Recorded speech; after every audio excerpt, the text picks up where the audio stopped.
잘 오셨습니다. 우리 함께 찬양하길 원합니다. 아브라함의 노래 은혜라는 찬양이 있는데요. 우리 함께 찬양하겠습니다.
살며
기도하면서 3일 예배 하나님께 올려드리겠습니다.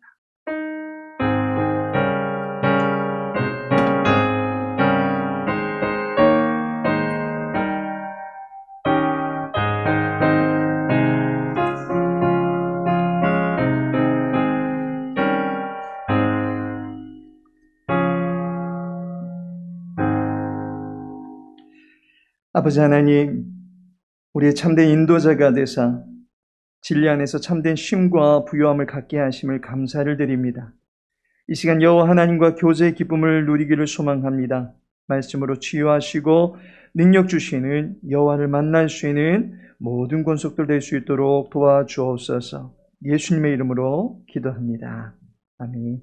찬송가 313장 찬양하시고 우리를 대표해서 유미 권사님 기도하시겠습니다.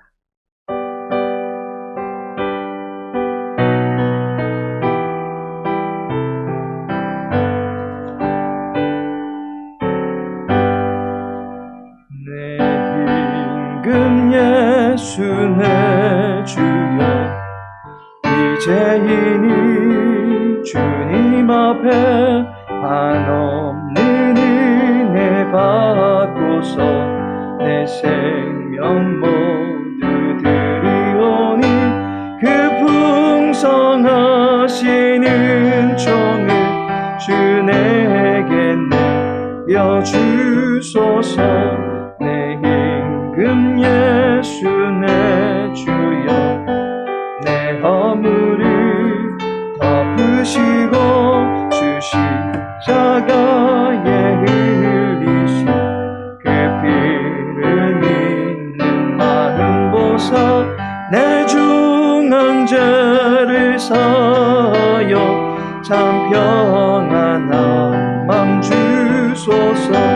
내 임금 예수 내 주여 주 은혜에 감격하여 한없는 감사 찬송을 내 주님 앞에 드리오며 내 마음과 정성 다하여 늘 기뻐하며 살리라.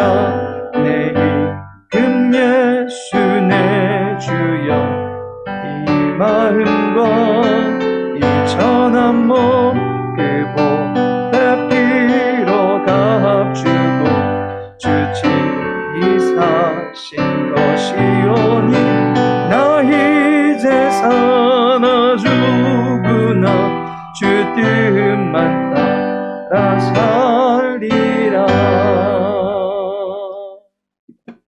기도드리시겠습니다. 언제나 변함이 없는 사랑을 베푸시는 주님, 지난 3일 동안에도 우리를 보호해 주셨다가 다시 만민의 기도하는 장으로 와서 엎드려 기도하게 하시니 감사합니다. 찬송과 영광을 주님께 드리며 귀한 예배를 드리게 하시니 감사합니다. 우리가 드리는 이 예배가 하나님께 영광이 되고 우리에게는 귀한 은혜와 축복의 장이 될 수 있도록 허락하여 주시옵소서. 우리의 부족함과 우리의 고민과 교만과 우리의 믿음 없음을 고백합니다. 우리의 부족함을 주님의 귀하신 사랑으로 채워주시고 우리의 교만을 주님의 거룩하심으로 낮아지게 하여 주시옵소서. 또한 우리의 믿음 없음을 용서하시고 주님을 절대적으로 신뢰하고 주님만을 의지하도록 귀하신 은혜와 축복으로 동행하여 주시옵소서. 이 예배를 통하여 우리의 삶의 생명의 길이 환하게 보이게 하시고 우리의 마음이 뜨거워지게 하시며 우리의 생각과 마음이 고침을 받게 하옵소서. 이 자리가 은총의 자리임을 믿사오니 이 자리에 앉아있는 주님의 백성들을 거룩하고 성결하게 하시며 어떠한 어려움에도 흔들리지 않게 하시고 소망 가운데 굳건한 믿음으로 살아갈 수 있게 하옵소서. 사랑의 주님, 이 시간 믿지 않는 모든 영혼들을 위해 기도드립니다. 그들의 영혼을 긍휼히 여겨 주옵소서. 주님의 사랑 안에서 충만함을 맛보게 하심으로 주님의 사랑이 얼마나 기쁜 것인지 알게 하여 주옵소서. 주님의 사랑으로 삶의 척도가 바뀌게 하시고 주님의 사랑으로 성품이 변화되게 하시고 귀한 주님의 성도가 될 수 있는 귀한 은혜를 허락하여 주시옵소서. 찬양받기에 합당하신 주님, 교회와 예배를 위하여 헌신하는 손길들을 기억하시고 주님 앞에 아름다운 향기가 되게 하여 주옵소서. 저들의 봉사로 주님의 영광이 드러나게 하시고 주님의 말씀으로 승리하도록 크신 은혜로 더하여 주시옵소서. 이 시간 주님의 말씀을 선포하실 목사님을 붙잡아 주셔서 그 말씀을 통하여 우리가 새로워지게 하시고 주님을 닮아가며 그리스도의 형상을 마음속에 이루어가는 저희들이 모두 되게 하여 주시옵소서. 우리의 삶 속에 하나님의 뜻을 세우시는 거룩하신 예수 그리스도의 이름으로 간절히 기도드립니다. 이 시간 함께 나눌 말씀은 창세기 17장입니다. 창세기 17장 5절과 6절 말씀입니다. 창세기 17장 5절과 6절 말씀 함께 읽도록 하겠습니다. 이제 후로는 내 이름을 아브람이라 하지 아니하고 아브라함이라 하리니 이는 내가 너를 여러 민족의 아버지가 되게 함이니라. 내가 너로 심히 번성하게 하리니 내가 내게서 민족들이 나게 하며 왕들이 내게로부터 나오리라. 아멘. 성경의 구조를 알면 성경 통독이 재미가 있습니다. 성경 장별 통독강의 창세기 17장의 구조를 알아보고 함께 읽어보도록 하겠습니다. 본문 1절을 보시면 아브람이 99세 때에 라고 말씀하고 있습니다. 아브람과 사레 부부에게 있어서 나이라고 하는 것은 매우 민감한 부분입니다. 특히 사레의 경우에는 성경에서 이름이 변화된 유일한 여인이고 또한 그녀가 죽을 때의 나이가 몇 세인지를 밝히고 있는 유일한 여인입니다. 영국에서 가장 위대한 국왕이 누구인가를 묻는 질문에 단연 엘리자베스 2세 여왕을 1위로 손꼽습니다. 미국 역대 대통령 13분과 조우하고 중국을 비롯한 세계 100여 개국을 방문해서 외교적 노력을 꾀하였습니다. 영국과 독일이 화해하게 하는 일에 또한 아일랜드 공화국과의 화해를 시도하는 일에 발벗고 나선 인물입니다. 영국 내에서도 영국 안정의 등대라고 묘사할 정도로 영국 내의 정치적, 정서적 안정을 위한 기여도 부문에서 높이 평가되는 인물입니다. 지난달 19일 영국 엘리자베스 2세 여왕의 장례식이 런던 웨스트민스터 사원에서 있었습니다.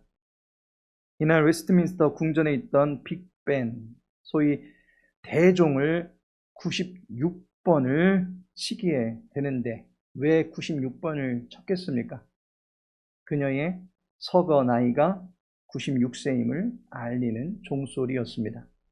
그녀의 서거를 두고 온 세계가 애도하듯이 사레의 평생도 성경이 다 담아내고 있고 그녀의 임종 나이를 밝혀주고 있는 그야말로 여성으로서는 성경의 유일한 인물이다라고 하는 것을 알게 됩니다.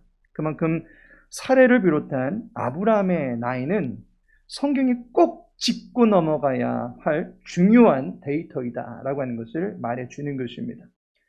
아브라함과 사레의 나이가 계속적으로 주목되는 이유는 그들이 지금 점점 나이가 들어가고 있는데 성취되지 않은 약속이 있다라고 하는 것입니다.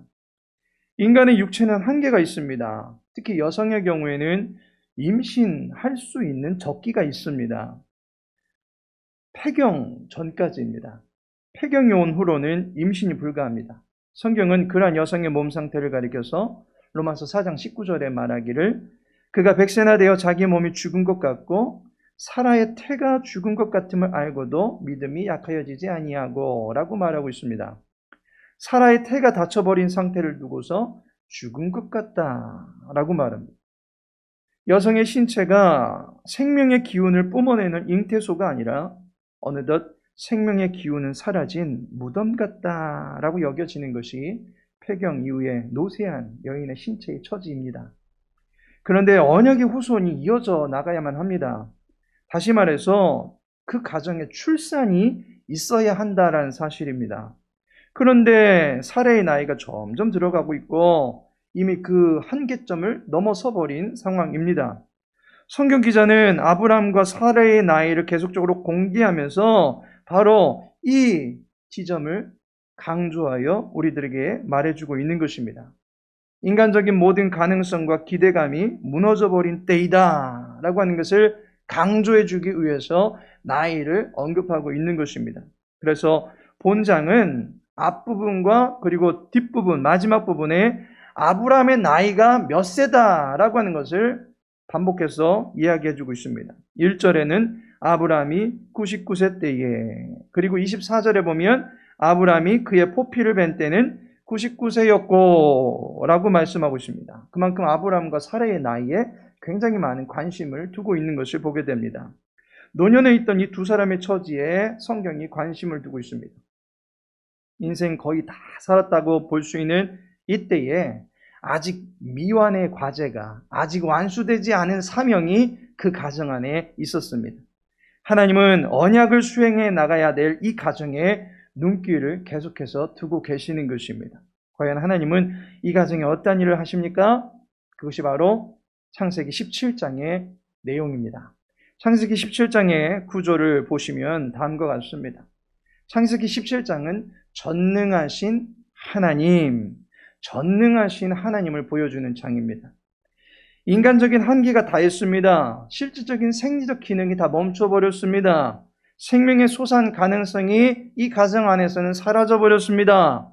바다의 모래같이 하늘의 별과 같이 번성케 될 것이다 라고 하는 자녀의 약속의 성취는 일장춘몽이 되어져 가는 상황입니다. 그런데 인간의 한계는 다했다 할지라도 능력의 하나님 앞에서는 끄떡없는 것입니다. 인간적인 기대감과 가능성이 소멸된 것 같지만 전능하신 하나님에게는 언제나 가능성의 문은 열려져 있다라는 사실입니다. 그 문을 닫을 수가 없습니다. 99세 때에 아브라함에게 찾아오신 하나님이 전능하신 하나님이다 라고 자신을 소개합니다. 할 수 없음을 할 수 있다라는 확언으로 다스려 주시는 전능하신 하나님이 오늘 아브라함의 가정 가운데 찾아오시는 것입니다. 전능이라는 말이 능력입니다. 무소불위의 하나님이시다라고 하는 것을 보여주는 것입니다. 때문에 그 하나님의 능력을 가지고 일을 하시면 변화가 나타난다라고 하는 것이 17장의 내용입니다. 그분이 역사하시면 사건이 발생합니다. 풍랑이 있는 바다라면 잠잠해질 수 있게 하시고 잠잠한 바다라면 거친 풍랑이 일어나는 가운데 길을 내실 수 있는 분이 전능하신 하나님이십니다. 능력의 하나님께서 터치하시면 변화가 나타난다라는 것입니다. 따라서 창세기 17장은 전능하신 하나님으로 말미암아 나타나는 변화를 4개의 주제로 단락을 나누어서 이루어져 있다라고 볼 수가 있습니다. 제일 처음에 아브라함의 이름이 아브라함으로 변화가 됩니다. 이것은 정체의 변화입니다. 지금까지는 부족의 아버지, 지파의 족장 그런 수준이었습니다. 그런데 이름이 바뀐 이후로는 민족의 아버지가 되는 정체의 변화가 나타나게 되는 것입니다. 그 다음으로는 할례를 언급하고 있습니다. 할례는 2장에서 두 번째와 네 번째 단락에서 2번에 걸쳐서 언급되고 있는 것을 보게 됩니다. 반복하여 다루어지고 있다, 그만큼 강조하고 있는 것입니다. 할례는 신체의 변화를 의미합니다. 신체의 변화를 줌으로써 거룩한, 곧 차별화된 표지를 몸의 흔적으로 남기게 되는 것입니다. 이 흔적을 볼 때마다 너희들은 전능하신 하나님을 기억하라 라고 하는 것입니다. 마지막으로 사례의 이름이 사라로 변화가 됩니다. 이것 또한 정체의 변화입니다. 지금까지는 아기자기한 공주였습니까? 그러나 이후로는 민족의 어머니가 된다라는 것입니다. 여왕이 된다라는 것입니다. 결론적으로 노쇠한 지경에 있던 두 사람의 운명을 변화시켜 놓으시고 막힌 듯 싶었던 언약의 역사가 인간의 꼼수나 어떤 열심에 의해서 이루어지는 것이 아니라 전능하신 하나님의 능력으로 이어지는 것이다 라고 하는 것을 보여주는 것입니다. 하나님은 이 가정에 그토록 열망하던 언약의 후손의 출생이 당신의 능력에 의해서 이루어지게 될 것이다 라고 하는 것을 가르쳐 주고 계십니다. 약속의 자손과 구원의 메시아는 여호와 하나님께서 예비하신다 라고 하는 것을 가르쳐 주고 있는 것입니다. 그럼 이제 창세기 17장을 한번 읽어보겠습니다. 읽어가시면서 아브라함의 변화, 그리고 신체의 변화, 그리고 사례의 변화, 그리고 신체의 변화, 이 주제를 기억하시면서 한번 읽어보시기를 바라겠습니다. 창세기 17장을 펴시고 함께 읽어나가겠습니다. 아브라함이 99세 때에 여호와께서 아브라함에게 나타나서 그에게 이르시되 나는 전능한 하나님이라. 너는 내 앞에서 행하여 완전하라. 내가 내 언약을 나와 너 사이에 두어 너를 크게 번성하게 하리라 하시니 아브라함이 엎드렸더니 하나님이 또 그에게 말씀하여 이르시되 보라, 내 언약이 너와 함께 있으니 너는 여러 민족의 아버지가 될지라. 이제 후로는 내 이름을 아브라함이라 하지 아니하고 아브라함이라 하리니 이는 내가 너를 여러 민족의 아버지가 되게 함이니라. 내가 너로 심히 번성하게 하리니 내가 내게서 민족들이 나게 하며 왕들이 내게로부터 나오리라. 내가 내 언약을 나와 너 및 내 대대 후손 사이에 세워서 영원한 언약을 삼고 너와 내 후손의 하나님이 되리라. 내가 너와 내 후손에게 내가 거류하는 이 땅, 곧 가나안 온 땅을 주어 영원한 기업이 되게 하고 나는 그들의 하나님이 되리라. 하나님이 또 아브라함에게 이르시되 그런즉 너는 내 언약을 지키고 내 후손도 대대로 지키라. 너희 중 남자는 다 할례를 받으라.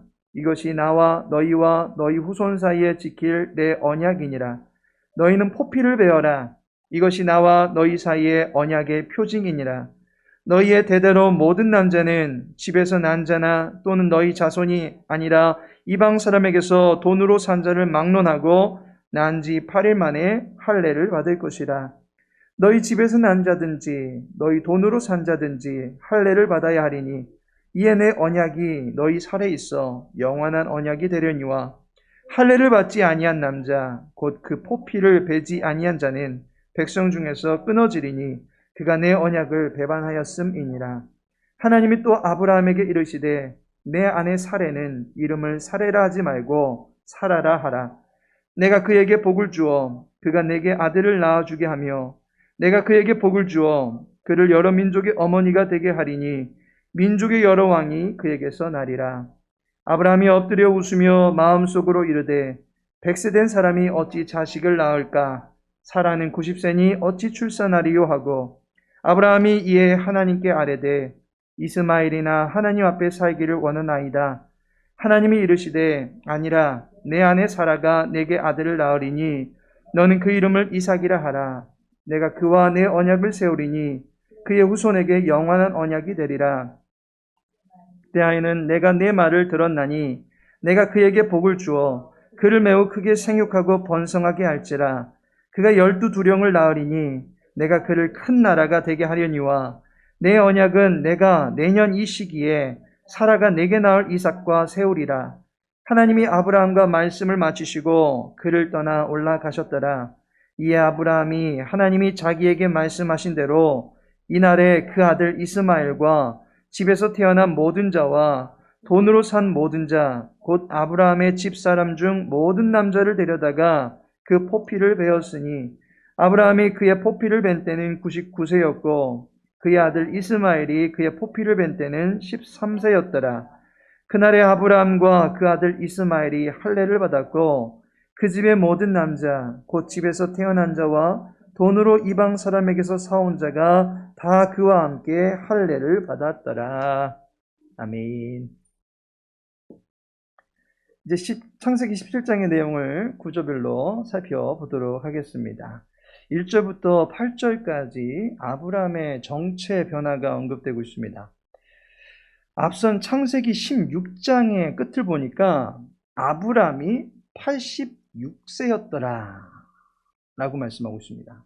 창세기 16장도 전반부와 후반부에 아브람의 나이를 배치시킴으로써 당시에 아브람이 어떠한 지경에서 그 시기를 보내고 있었다라고 하는 것을 말해주고 있습니다.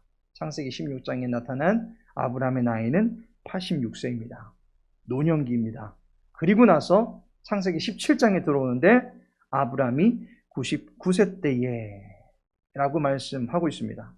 거의 13년간의 공백기가 있는 상황입니다. 그리고 어느 날 갑자기 여호와 하나님께서 아브람에게 나타나셨다라고 하는 것을 배경으로 삼고 있습니다.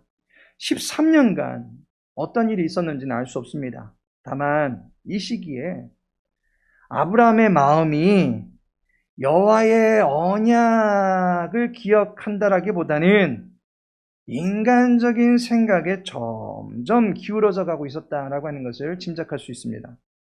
말씀과 함께 하지 않으면 우리의 믿음은 점점 하늘에서부터 땅으로 점점 추락해져 가게 됩니다. 하늘을 닮아가기보다는 땅을 더 닮아가게 되더라는 것입니다.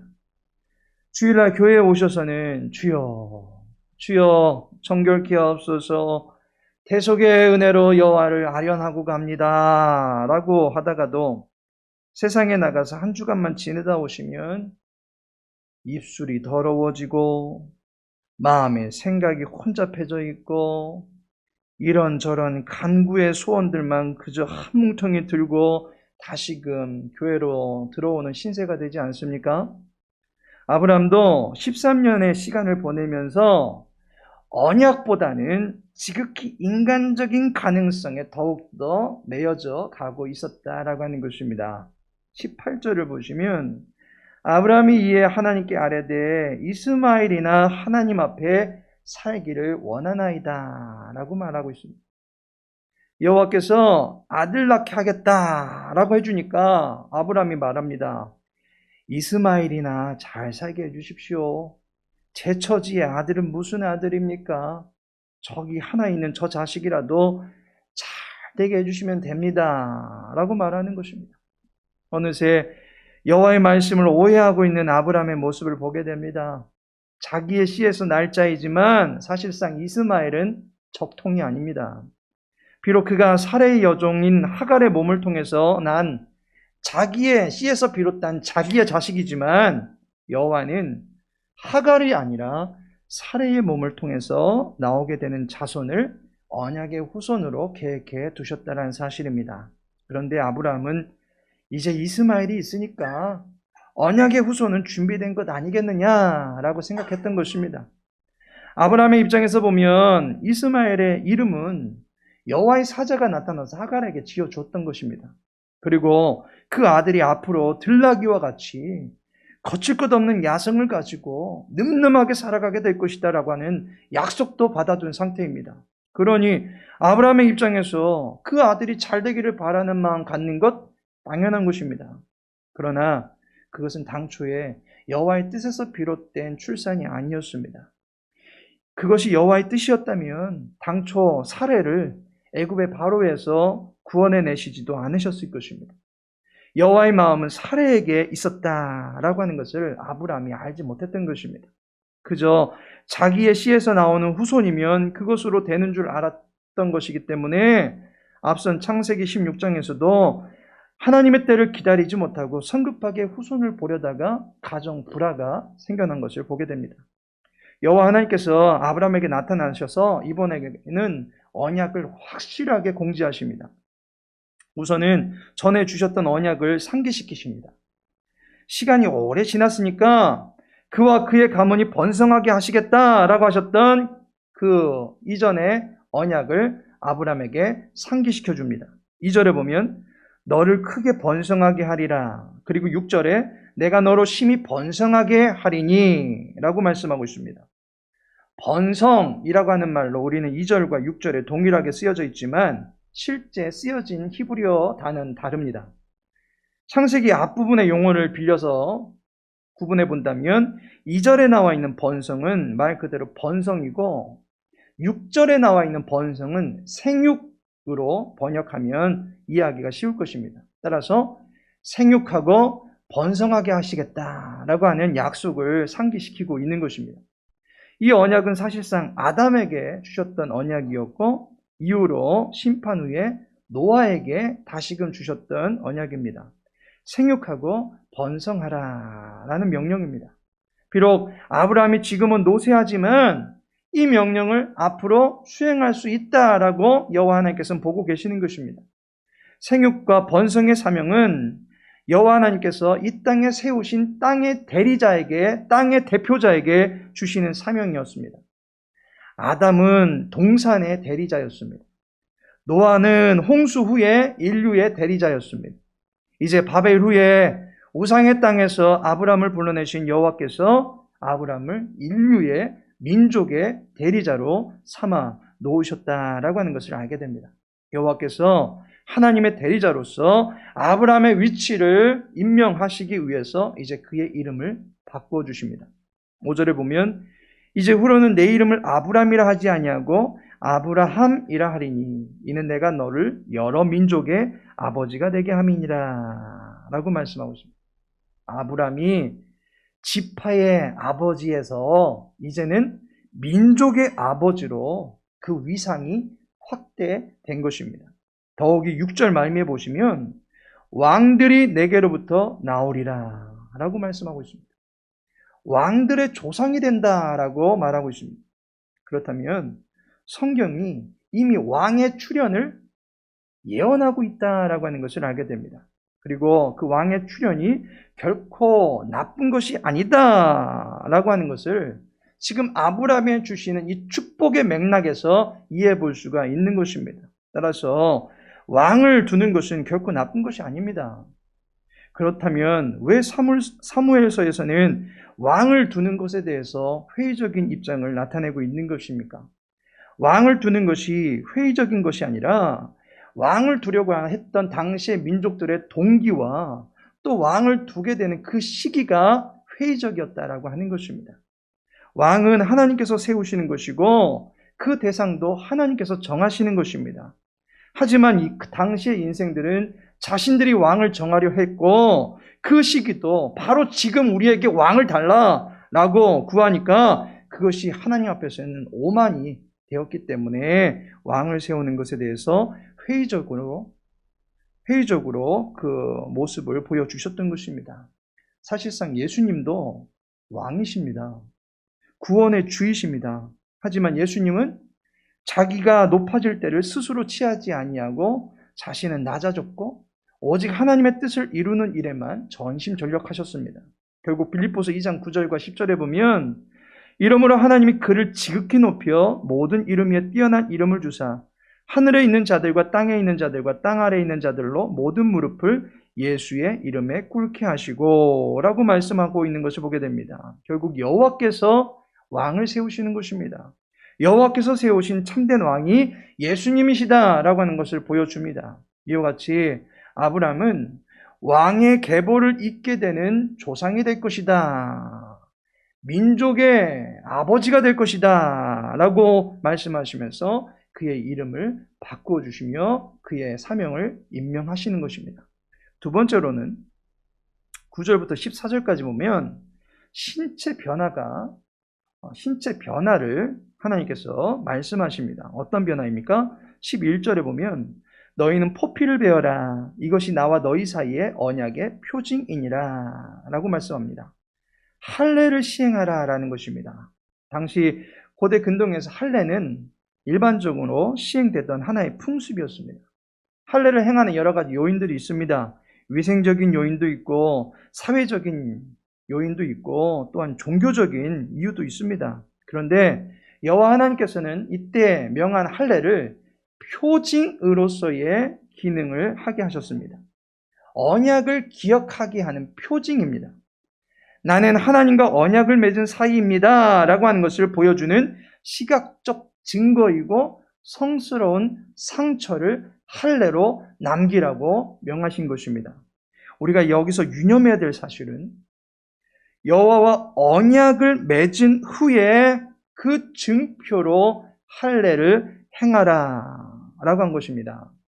언약, 곧 이 계약에 내가 동참했습니다 라고 하는 그런 징표로서의 기능이지, 이 징표 때문에 언약이 이루어졌다라는 식으로 이해하면 안 됩니다.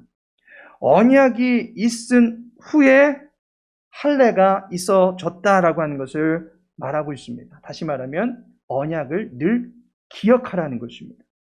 할례가 있기 때문에 언약이 이루어진 것이 아니라고 하는 것입니다.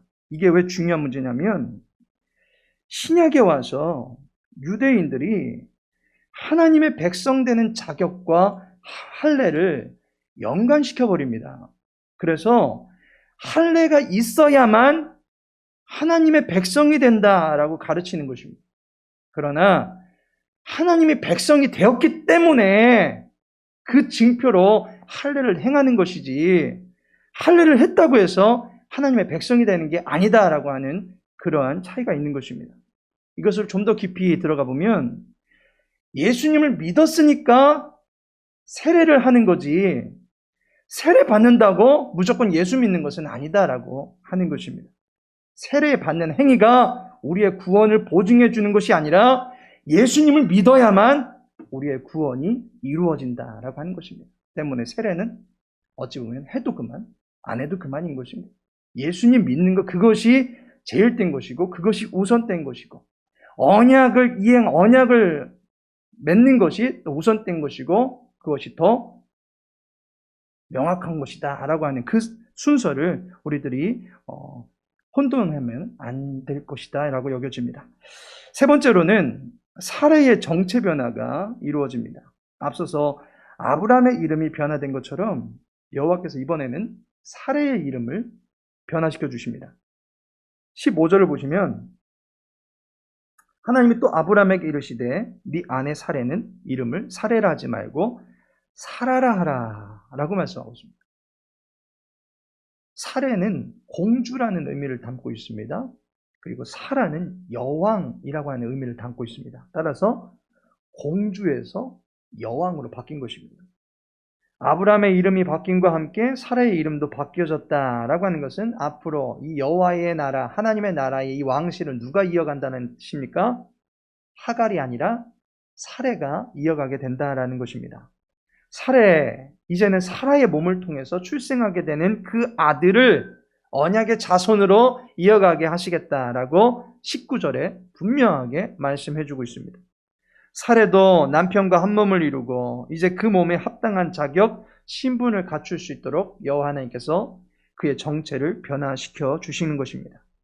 남편이 민족의 아버지면 아내도 민족의 어머니가 되게 만들어야 합니다. 남편이 국왕이면 아내도 여왕이 되게 만들어야만 합니다. 이 일을 이름을 변화시켜서 정체를 변화시켜 주심으로 이루어 주시는 것입니다. 사례는 이제 한 개인의 아름다움을 뽐내며 사는 그러한 신분에서 이제 열국의 어머니로 세계를 품고 살아가는 여왕이 되게 하시는 것입니다.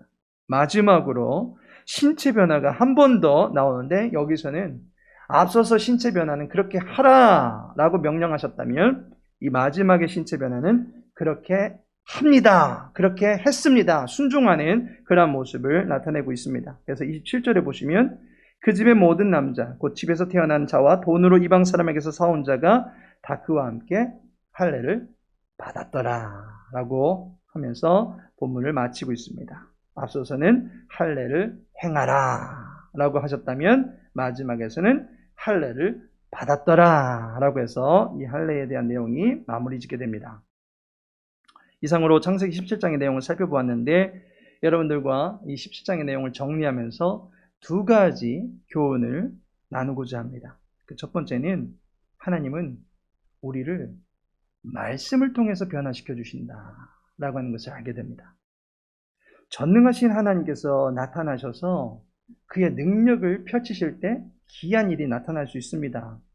마치 신데렐라에 나오는 그 요정과 같이 호박이 마차가 되게 하고 쥐가 마부가 되게 하고 초췌했던 신데렐라의 그 모습은 공주가 되게 만들어 주실 수 있는 능력이 하나님께는 있습니다. 그러나 그것은 변신이지 변화가 아닙니다.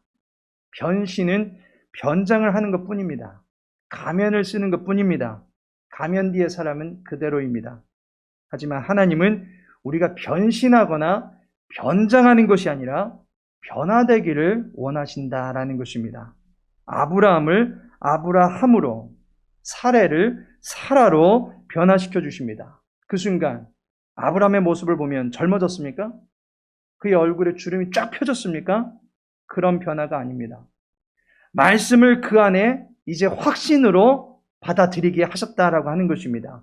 민족의 아버지가 되게 하시겠다라고 하는 그 약속의 말씀을 이제 확신으로 받아들이게 하셨다. 약속의 사람으로 변화되게 하신 것입니다. 민족의 어머니가 되게 하시겠다라고 사례에게 얘기했을 때 그녀의 태가 그 순간에 죽은 그런 몸과 같은 그런 상태에서 갑자기 젊어지는 그런 모습으로 변신했습니까? 아니다라고 하는 것이죠. 도리어 이제 생명의 족보가 그녀를 통해서 이어지게 하시겠다라고 하는 그 약속의 말씀을 그녀가 받아들이게 되었다라고 하는 것입니다. 결국 하나님 우리가 말씀을 받아들이는 사람으로 변화되어지기를 원하신다라고 하는 것입니다. 그리고 그 말씀은 능력이 있습니다. 그 말씀은 운동력이 있습니다. 그 말씀을 통해서 우리는 변화되어지고 또 그 말씀을 통해서 우리는 하나님의 뜻을 이루어가는 사람으로 변화되어지는 것입니다. 두 번째로는 하나님은 우리가 순종을 통해서 변화되기를 바라신다라는 것입니다. 아브라함은 언약의 말씀을 듣고서 그에 따라서 순종을 합니다. 포피를 베는 것 결코 쉬운 일이 아닙니다. 피를 흘려야만 하고 고통의 시간을 보내야만 합니다. 더욱이 아브라함의 현재 입장은 늙은 몸입니다. 이 나이에 무슨 낙을 보겠습니까? 그냥 이대로 살게 해주십시오. 이스마엘이나 어찌 해보시려면 하십시오. 저는 이제 끝난 몸입니다. 라고 아브라함이 반응하지 않았습니다. 말씀을 믿고 전능하신 하나님을 의지합니다. 그로 인해서 자신이 감당해야 될 일을 끝까지 하는 것을 보게 됩니다. 결국 순종은 전능하신 하나님의 능력을 나의 영혼 속으로, 나의 삶으로 끌어들이는 것입니다. 성경의 수많은 위인들이 순종을 통해서 하나님의 능력을 경험하게 된 것을 보게 됩니다. 바울은 고린도전서 2장 4절에서 내 말과 내 전도함이 설득력 있는 지혜의 말로 하지 아니하고 다만 성령의 나타나심과 능력으로 하여 라고 말하고 있습니다. 유명한 전도자였던 바울도 그의 삶의 전도의 모든 사역이 성령의 능력으로 감당케 된 것이다. 하나님의 능력으로 감당해야 했다라고 고백하고 있습니다.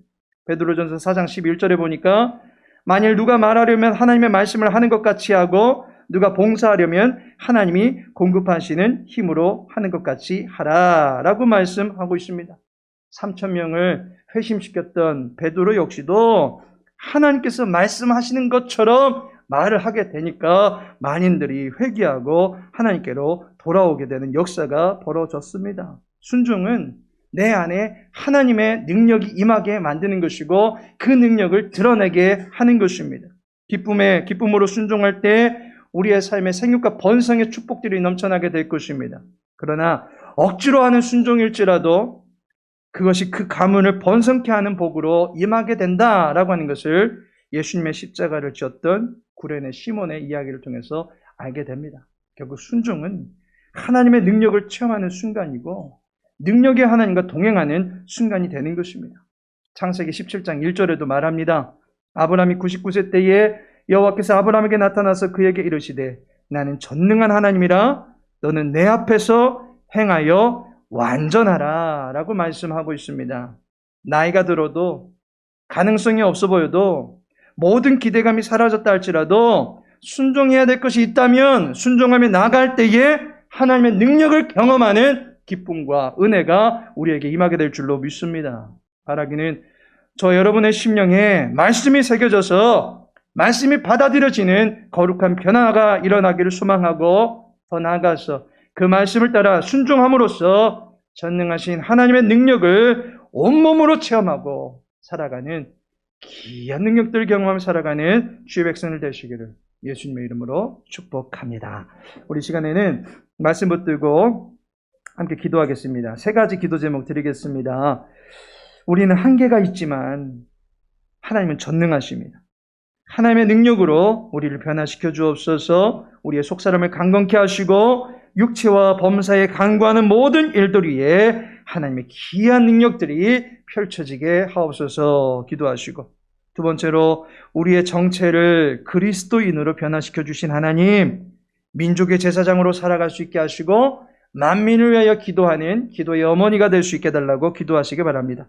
마지막으로 말씀을 따라감으로써 순종의 삶을 살게 하시고 하나님의 말씀에 응하여지는 거룩한 삶을 살아갈 수 있게 해달라고 우리 시간 함께 합심하여 기도하도록 하겠습니다. 아버지 하나님이여, 살아계신 주님의 능력을 의지하며 살아가는 주의 백성들을 기억하여 주시옵소서. 하나님의 살아계심과 그 능력을 경험하기를 소망합니다.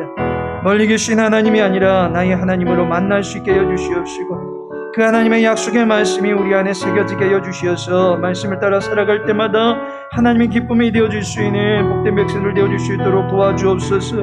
하나님, 전능한 하나님을 주님 만나기를 원합니다. 그 하나님의 귀한 능력들을 경험하기를 소망합니다. 하나님이여, 주의 말씀을 따라 살아갈 때마다 우리의 삶이 영통케 되어지게 하여 주시옵시고, 범사를 다스려 주시는 하나님의 능력으로 말미암아 우리의 삶에 감사가 넘쳐날 수 있도록 도와주시옵소서. 애달픈 그런 처지 가운데 있습니까? 우리 한계 상황에 부딪힌 가운데 있습니까? 능력에 모자라 사무력 한가운데 넘어져 있는 지체도 있습니까? 주님, 찾아가 주시고 어루만져 주시옵시고 말씀하여 주시기를 간절히 소망하며, 그 말씀의 귀한 능력과 생명력들이 사랑하는 주의 권속들의 삶 가운데 두루두루 나타날 수 있도록 주여 도와주시옵소서.